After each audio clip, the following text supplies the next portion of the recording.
The numbers of what corporate aviation was able to accomplish in Haiti are amazing.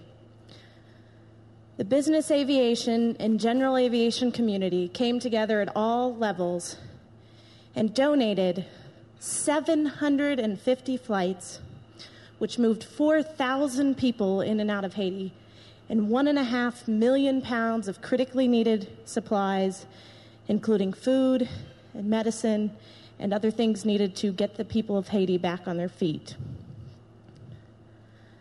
The numbers are a little impersonal.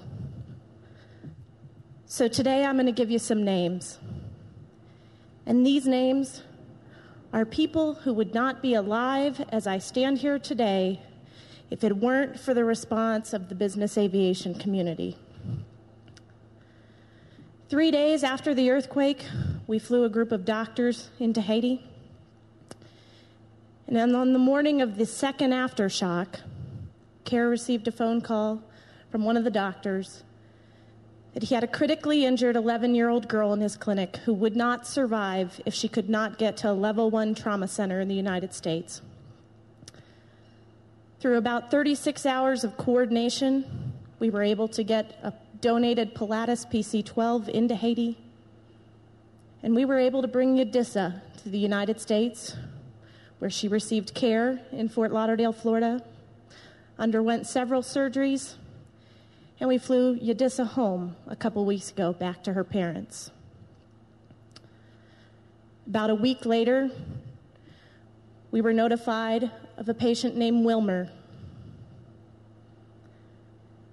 In Haiti, many times it's common in a family for the family to choose one person to go to school. And Wilmer was that person in his family. His family had elected to send him to school, and during the earthquake, the school collapsed on Wilmer.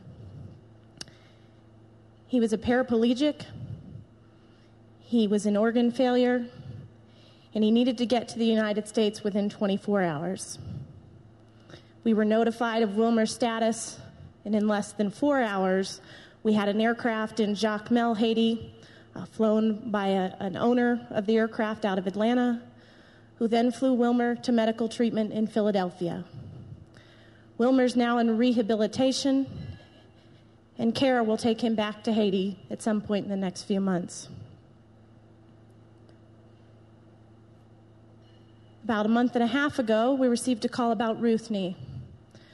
Ruthnie was a 15-year-old girl who was trapped in the rubble for 7 days.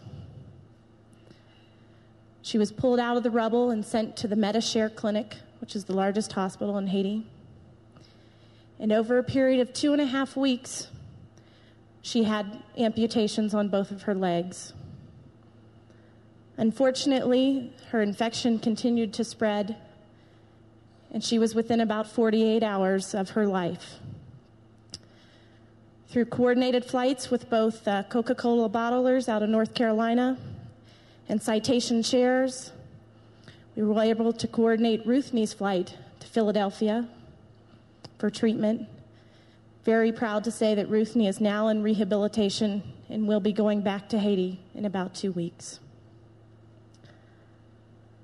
As I stand here right now, there's a Lear 35 departing Fort Lauderdale to go to Haiti to pick up Nettis, who is a 12-year-old tuberculosis patient that we've been trying to get out of Haiti for 2 months. He's finally received his customs clearance and will be traveling today.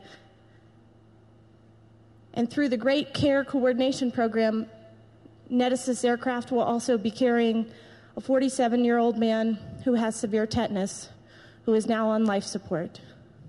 His name is Rico.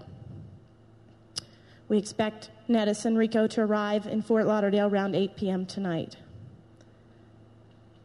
Again, it's easy to talk about the numbers and the statistics, but these are the lives that business aviation saved with our work in Haiti. It's also important to recognize that our program to date has had no funding.